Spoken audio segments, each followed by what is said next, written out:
Daerah Istimewa Yogyakarta, kota yang penuh dengan keindahan alam dan budaya. Di sini, di setiap sudutnya, selalu ada kisah yang menunggu untuk diceritakan. Kota Yogyakarta, kota yang menyimpan sejuta cerita, pengalaman, kenangan, dan cinta yang selalu ingin direngkuh kembali.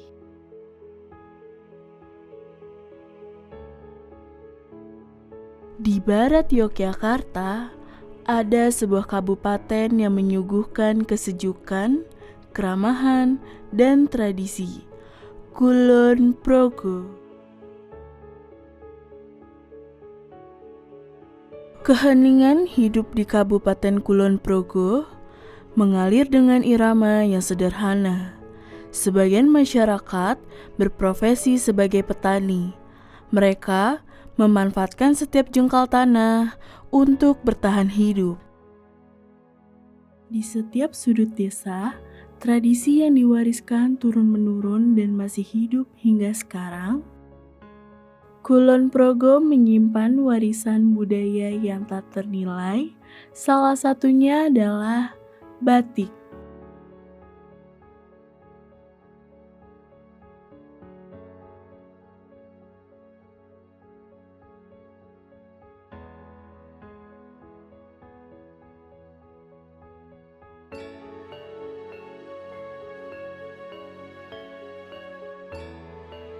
Ya, nama saya Dairi Faras, saya dari Kulon Progo, Yogyakarta. Umur saya sekarang 24. Sekarang di bagian produksi batik. Kita memproduksi batik macam-macam, batik tulis, batik cap, batik kombinasi, kayak gitu. Terus penjualan tentang batik kita sendiri. Ya itu, kita pembuatan batik-batik khas Kulon Progo atau khas Yogyakarta. Untuk jenisnya kita ada ya tadi batik cap, batik kombinasi sama batik tulis, tapi nuansa kita lebih ke jenis kontemporer. Jadi jenis ke yang lebih warna-warna cerah, terus warna-warna terang, terus motif-motif yang sekarang baru naik itu motif-motif seperti motif abstrak. Terus batik Farah sendiri memang khasnya itu batik-batik terang yang cerah kayak gitu. Tetapi kan dengan tujuan kita yang berubah menyasar anak-anak muda, biasanya anak-anak muda itu banyak yang lebih suka warna-warna soft, warna-warna kalem kayak gitu. Maka kita juga mulai saat ini kita bikin atau membuat warna ya, terutama warna yang kalem atau warna-warna yang soft. Kita normal ya, itu yang biasa kita gunakan itu katun yang jenis Primissima atau Sanforis, dua itu. Tetapi mungkin ada permintaan-permintaan tertentu kayak mungkin Dobi atau Sutra, terus atau kanvas kayak itu. Biasanya kita kesulitannya di bagian kayak kanvas, itu kan biasanya susah untuk dibatik atau bahkan tidak bisa dibatik karena kain yang terlalu tebal. Untuk keseimbangan tentang motif-motif yang lama itu kita masih gunakan. Jadi kita kombinasikan antara motif-motif lama dengan motif-motif yang baru seperti abstrak, dikombinasikan dengan motif-motif parang, terus motif-motif kawong dan motif-motif yang klasik yang lain yang memang sebenarnya pakem dari batik itu sendiri. Terus kita kombinasikan dengan batik-batik yang modern, dengan batik abstrak, dengan batik kombinasi dengan canting dan lain-lain kayak gitu. Kita bahan utama kan kain, terus malam sama pewarna. Tiga itu juga sementara untuk saat ini aman. Tetapi mungkin ada permintaan-permintaan tertentu yang sulit di cover ya, kayak mungkin permintaan kain-kain yang beda jenis dengan apa yang sering kita gunakan. Terus jenis-jenis kain yang susah untuk kita produksi, seperti memang tidak bisa diproduksi dalam bentuk batik atau memang proses batik itu nggak bisa dilakukan dengan kain itu. Mungkin tantangan kita lebih ke situ, tapi kalau untuk seperti supplier gitu, sementara sampai saat ini aman. Kalau batik lain mungkin produksinya lebih ke batik klasik seperti batik Parang, batik Kawung, terus dan semacamnya. Kalau kita memproduksi batik itu juga, tetapi kita lebih ke batik kontemporernya. Jadi lebih mengambil kombinasi antara batik klasiknya dikombinasikan dengan motif-motif yang masa kini. Kita semua bikin, tapi memang fokusnya kita kain. Tapi kita kalau di toko kita atau di gerai kita, di galeri kita, itu kita sediakan juga batik-batik ready to wear kayak outer, terus baju cowok kayak gitu, terus dress buat cewek-cewek kayak gitu. Kita juga menyediakan. Batik yang istimewa adalah batik yang lahir dari tangan-tangan terampil perajin lokal. Warna yang indah dari kain batik bukan hanya sekedar warna biasa. Ia adalah sebuah jiwa, sebuah ungkapan rasa, dan warisan yang terjaga dalam setiap helai benangnya. Kita Batik Waras pertama berdiri pada tahun 2006, yang didirikan sama ayah saya sendiri, yaitu Pak Umbu Haryanto namanya. Memang sebelumnya dulu itu bekerja di bidang batik di daerah Jogja dan Bantul, dan melihat potensi yang ada di sekitar sini. Memang SDM yang ada di sekitar sini itu banyak para pembatik juga yang memang bekerja di bidang batik tetapi masih di luar Kulon Progo. Dan kemudian melihat SDM yang ada di sekitar sini, itu Pak Umbu itu melihat potensi yang begitu besar, maka beliau itu mencoba untuk membuat batik atau mencoba untuk memproduksi sendiri. Pertama awalnya itu awalnya pada tahun 2006. Pada tahun 2006 itu mencoba membuat sendiri, terus dipasarkan ke teman-teman beliau, ke relasi-relasi beliau, terus kemudian berkembang sampai beliau itu menitipkan barang-barang atau batik-batiknya atau produksinya itu ke toko-toko atau ke memang yang fokus ke penjualan batik. Setelah itu berkembang ya sampai sekarang saat ini dilanjutkan sama saya sendiri. Karena memang kita melihat potensi, awalnya memang melihat potensi SDM yang ada di sekitar sini memang bagus, maka sebagian besar, bahkan hampir semua pekerja yang di bidang produksi terutama itu memang orang-orang daerah sini yang memang sudah menguasai atau memang sudah bisa membuat atau mencanting batik. Terutama bagian produksi yang memang harus belajar yang begitu panjang, itu kita tidak ada batasan usia minimum atau maksimal. Dan rata-rata memang saat ini pembatik kita itu usianya juga sudah lanjut ya, sudah di atas 40 lah, di atas 40. Dan mungkin tantangan kita saat ini juga mencari pembatik-pembatik yang muda atau yang memang usianya memang anak-anak milenial kan, kayak gitu. Di balik keindahan sehelai batik, ada perjalanan panjang yang dimulai. Setiap motif adalah kisah, setiap pola adalah warisan. Yang kita produksi adalah batik yang benar-benar memang batik yang benar-benar memang melalui proses produksi menggunakan lilin malam dan proses produksi yang yang memang benar-benar bisa disebut dengan batik gitu. Karena tantangan kita lebih ke pemasaran itu, dan bukan kalah sih sebenarnya, tapi lebih tertantang kita untuk masuk ke jenis batik tersebut.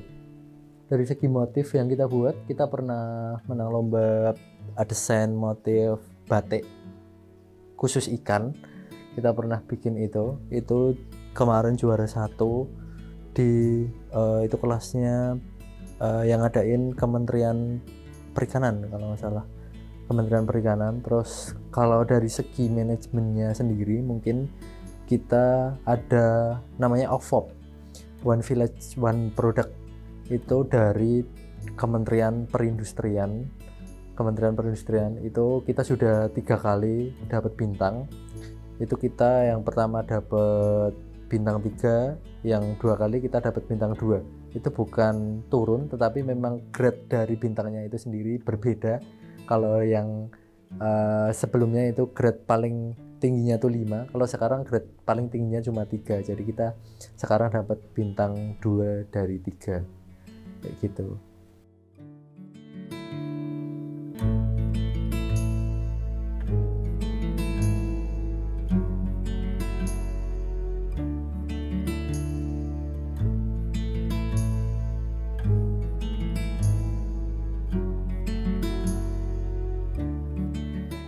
Nama saya Dimas Keting, umur 39, hampir 40 lah. Sebagai ini tukang cap, jadi yang ngecap udah lama ya, sekitar 10 tahun. Tantangan yang paling sulit. Jadi pertama kan banyak tantangannya.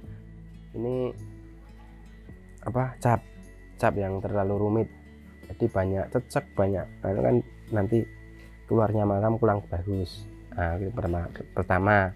Terus kedua buat pulau. Nanti kan ada motif-motif pulau nanti kan harus dikasih emal dibuat mal-mal kayak gini. Nah, itu kan nanti lebih sulit itu. Begitu. Nanti itu nggak nyampe kalau pakai pulau kan nggak satu motif.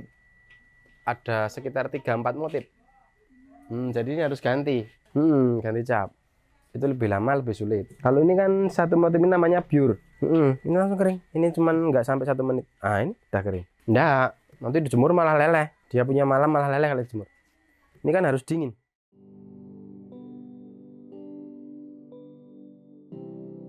Setiap lembar batik bukan hanya hasil karya, tetapi cerminan identitas.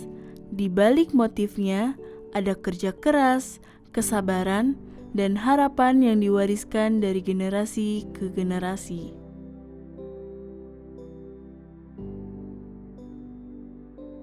Di setiap kain yang tertata rapi, ada rasa bangga. Bagi para pekerja, setiap lipatan adalah tanda tanggung jawab bahwa batik harus dijaga, dirawat, dan diwariskan. Inilah batik, warisan yang hidup, dijaga dengan cinta, dirawat dengan sabar, dan dikenalkan dengan bangga ke seluruh dunia. Penataan batik bukan sekedar soal kerapihan, tapi cara mengenalkan batik pada dunia, agar setiap helainya bisa bercerita tanpa kata. Tawa ringan terdengar bersahutan, seperti alunan harmoni yang menyatu dengan aroma malam panas, dan suara lirih kain yang disentuh perlahan.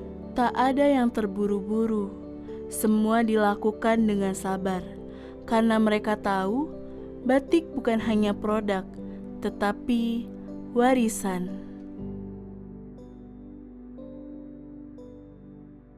Para pengrajin batik sudah berkumpul, bersenda gurau, sambil menyiapkan alat-alat canting dan malam. Tangan-tangan mereka menari, bukan sekedar bekerja, tetapi mencurahkan cinta dalam setiap goresan.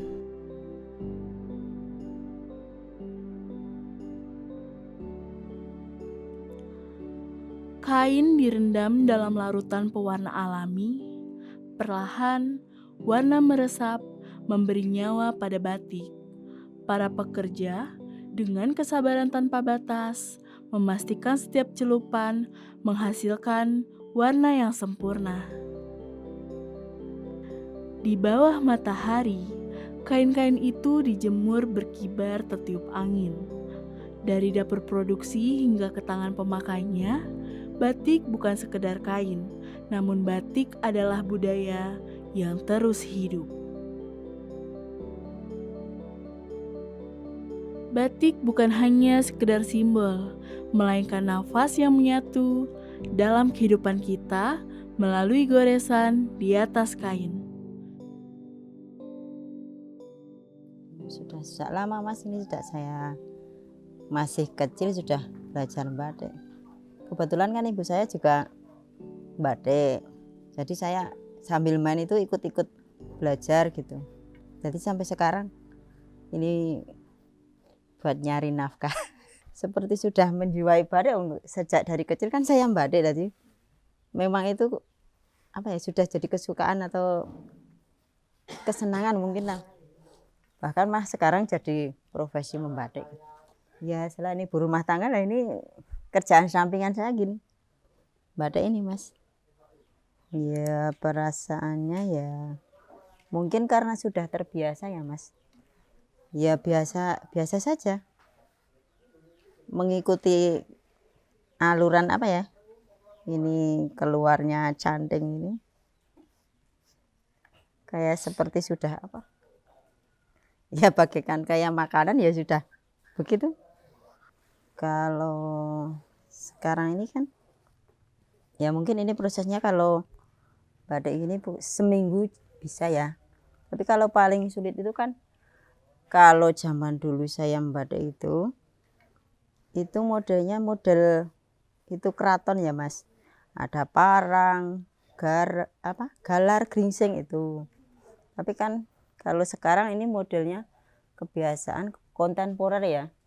Jadi ini bisa istilahnya itu ngebut, nah bisa dipercepat. Kalau waktu kecil itu batiknya nggak kayak gini Mas. Jadi kecil-kecil itu cantingnya. Kalau sekarang ini kan ada kontemporer, jadi pakai kuas, pakai cantingnya itu agak lebih besar ya Jina. Ya lebih cepat sedikit lah. Kontemporer ya. Tapi kalau saya paling senang itu kalau buat galar.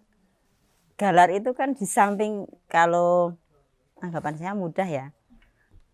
Ini contohnya galar ini seperti ini. Ini di samping mudah, ini juga ada arti tersendiri. Ya saya berharap semoga anak-anak muda sekarang itu bisa suka membatik ya. Sekarang itu kalau saya melihat itu jarang ya anak muda itu. Ya harapan saya semoga anak-anak muda sekarang bisa senang sama batik, bisa apa ya,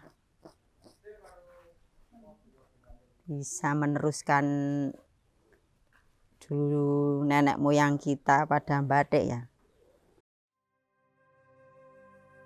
Sungai mengalir tenang, membawa kisah dari hulu ke hilir, seperti batik yang mengalirkan cerita dari masa ke masa.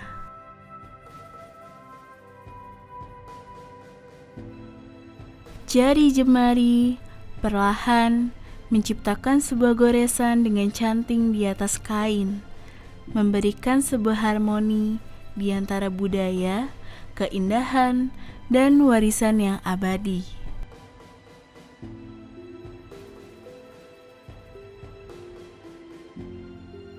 Kalau harapan Batik Faras sendiri jelas semoga lebih bagus untuk berkembang, lebih maju lagi, dan lebih banyak dikenal sama lebih banyak orang, dan suka ya suka dengan produk-produk yang kita hasilkan. Cintai batik karena lebih ke senangi batik itu sendiri, karena itu kan juga warisan budaya kita, budaya nenek moyang kita sendiri, dan siapa lagi kalau bukan kita sebagai anak-anak muda untuk menyukai budaya Indonesia itu sendiri. Cap batik bukan sekedar alat, ia adalah jembatan antara tradisi dan efisiensi dengan pola tembaga yang presisi. Setiap titik, garis, dan warna adalah bahasa yang diam, namun penuh rasa. Batik berbicara tentang kesabaran, ketekunan, dan cinta yang tak pernah padam. Batik tak lahir dari mesin, tapi dari jiwa, dari tangan-tangan yang menjaga warisan, dan hati yang tak ingin nilai ini hilang begitu saja. Harapan kami sederhana, agar batik tak hanya dikenang di museum, tetapi terus dikenakan dengan bangga oleh generasi masa depan. Batik bukan sekedar kain dengan motif indah. Ia adalah cerita yang ditulis dengan lilin, warna, dan kesabaran. Di setiap helainya tersimpan warisan, perjuangan, dan cinta yang diwariskan lintas generasi. Jejeran batik terhampar bagai lukisan hidup. Warna-warna bersanding harmonis, motif-motif bercerita tentang leluhur dan alam. Keindahan mengajarkan kita bahwa ia tak lahir dari cepatnya waktu, tapi dari proses yang dijalani dengan sepenuh hati. Bukan hanya pilihan busana, tapi juga menjadi jejak budaya yang selalu hidup. Di balik deretan kain yang tertata rapi, tersimpan warisan yang tak ternilai. Motif demi motif, warna demi warna, masing-masing membawa cerita. Ada yang lahir dari alam dan juga terinspirasi dari filosofi kehidupan. Kabupaten Kulon Progo hingga ke ujung dunia, batik membawa pesan bahwa budaya kita masih hidup, tumbuh, dan tak lekang oleh zaman.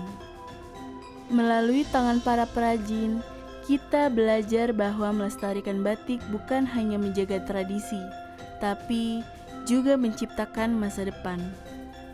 Mari terus jaga, rawat, dan kenalkan batik, karena batik adalah jati diri, dan selama kita mencintainya, batik akan terus hidup. Leluri ing kain, warisan yang hidup di setiap goresan kain, bukan sekedar motif, tetapi jejak cinta, kerja, dan budaya.